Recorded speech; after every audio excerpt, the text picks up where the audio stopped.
Del Evangelio según San Juan. En aquel tiempo dijo Jesús a la gente: Yo soy el pan de la vida.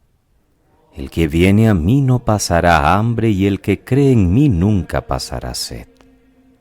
Pero como os he dicho, me habéis visto y no creéis. Todo lo que me da el Padre vendrá a mí, y al que venga a mí no lo echaré fuera, porque he bajado del cielo, no para hacer mi voluntad, sino la voluntad del que me ha enviado. Esta es la voluntad del que me ha enviado, que no pierda nada de lo que me dio, sino que lo resucite en el último día. Esta es la voluntad de mi Padre, que todo el que ve al Hijo y cree en Él tenga vida eterna, y yo lo resucitaré en el último día. Palabra del Señor. Gloria a ti, Señor Jesús. Ese miércoles 29 de abril, queridos hermanos, seguimos en la tercera semana de Pascua, y hoy celebramos a Santa Catalina de Siena, doctora de la Iglesia y copatrona de Europa. Luego de la muerte de Esteban, se desata en Jerusalén una violenta persecución contra los cristianos. Todos huyen, menos los apóstoles. Es la tercera persecución contra la Iglesia, y esta vez la intervención de Saulo es más activa. Parecía que esto iba a ser un golpe mortal para la Iglesia y no lo fue. La comunidad se hizo más misionera y la fe en Cristo se empezó a extender por Samaria y más lejos, pues aquellos que huían iban difundiendo la buena noticia. Jesús el día de la Ascensión les había anunciado que iban a ser sus testigos, primero en Jerusalén, luego en toda Judea, en Samaria y hasta los confines del mundo. Esto se empieza a realizar ahora. Uno de los diáconos de Grecia, Felipe, es el que asume la evangelización en Samaria, y la ciudad se llenó de gran alegría.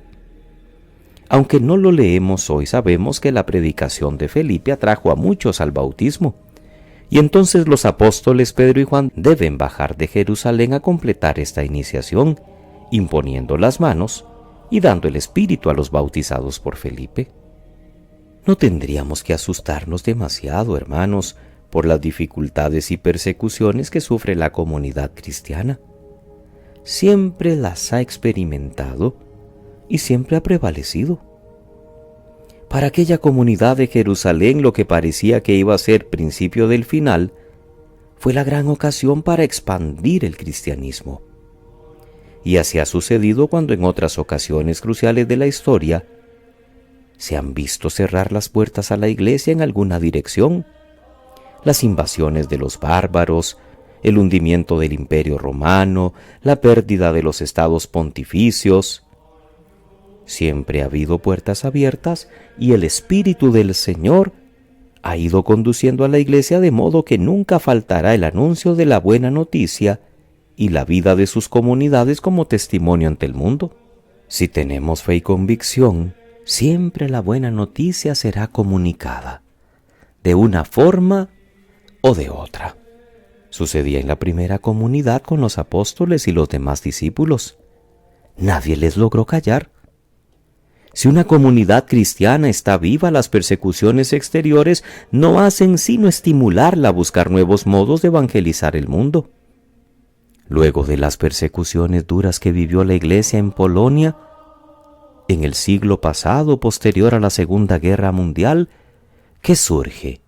Una Iglesia más fuerte, una Iglesia llena de vocaciones, con una vocación tan exquisita como la de San Juan Pablo II. ¿Qué pasó en Cuba cuando empezó el comunismo? Se cerraron iglesias, se persiguió a los cristianos, tal vez no tan cruelmente, pero sí con prohibiciones. Y cuando San Juan Pablo II visitó la isla, Fidel pensó: aquí no hay cristianos.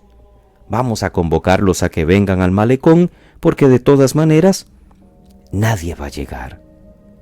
Y el mundo se asombró por los cristianos que habían permanecido fieles. Lo que nos pueda parecer catastrófico, al final termina siendo momento de purificación, de discernimiento, de renovación, de empeño y de evangelización por parte de la comunidad cristiana, que siempre estará guiada por la acción del Espíritu. El texto de Juan sigue en el capítulo 6, hoy en los versículos del 35 al 40, el discurso del pan de vida. Esta catequesis de Jesús tiene dos partes muy claras. Una que habla de la fe en Él y otra de la Eucaristía. En la primera parte Jesús afirma: yo soy el pan de vida. En la segunda dirá: yo daré el pan de la vida. Ambas están íntimamente relacionadas y forman parte de la gran página de catequesis que el evangelista nos ofrece en torno al tema del pan. Hoy escuchamos la primera. Por eso retomamos el versículo 35 que también se leyó ayer: yo soy el pan de vida. Porque esta primera parte tiene como contenido la fe en Jesús, que se nota por los verbos que se emplearon: el que viene a mí, el que cree en mí, el que ve al Hijo y cree en Él. Se trata de creer en el enviado de Dios. Y aquí se llama pan a Cristo, no en un sentido directamente eucarístico, sino más bien metafórico. A una humanidad hambrienta, Dios le envía a su Hijo como el verdadero pan que va a saciarle, como también se lo envía como luz o como el pastor. Luego pasará a una perspectiva más claramente eucarística con los verbos comer y beber. El efecto de creer en Jesús es claro. El que crea en Él no pasará hambre, no se perderá. Él lo resucitará en el último día y tendrá vida eterna. La presentación que hace Juan de Jesús también nos está diciendo a nosotros que necesitamos la fe como preparación a la Eucaristía. Somos invitados a creer en Él antes de comerle sacramentalmente. Ver, venir, creer. Para que nuestra Eucaristía sea fructuosa, antes tenemos que entrar en esta dinámica de aceptación de Cristo. Ver, venir, creer. Por eso es muy bueno que en cada Eucaristía, antes de tomar parte en la mesa de la Eucaristía, comiendo y bebiendo el pan y el vino que Cristo nos ofrece, seamos invitados a comulgar en Él en la mesa de la palabra, escuchando con atención la palabra que se proclama y aceptando como criterios de vida los de Dios. Es el mismo Cristo el que nos prepara a comer y a beber el alimento eucarístico, que primero se da como palabra viviente de Dios y luego en la fracción del pan. Por eso la Eucaristía, hermanos, tiene pleno sentido cuando ésta se celebra en la fe y desde la fe. Y a su vez la fe llega a su sentido pleno cuando desemboca en la Eucaristía. Y ambas deben conducir a la vida según Dios. Creer en Cristo, comer a Cristo, vivir como Cristo. Es la consecuencia lógica de una comunión hecha con toda devoción. Que pasen muy feliz miércoles, queridos hermanos. Que Dios les bendiga.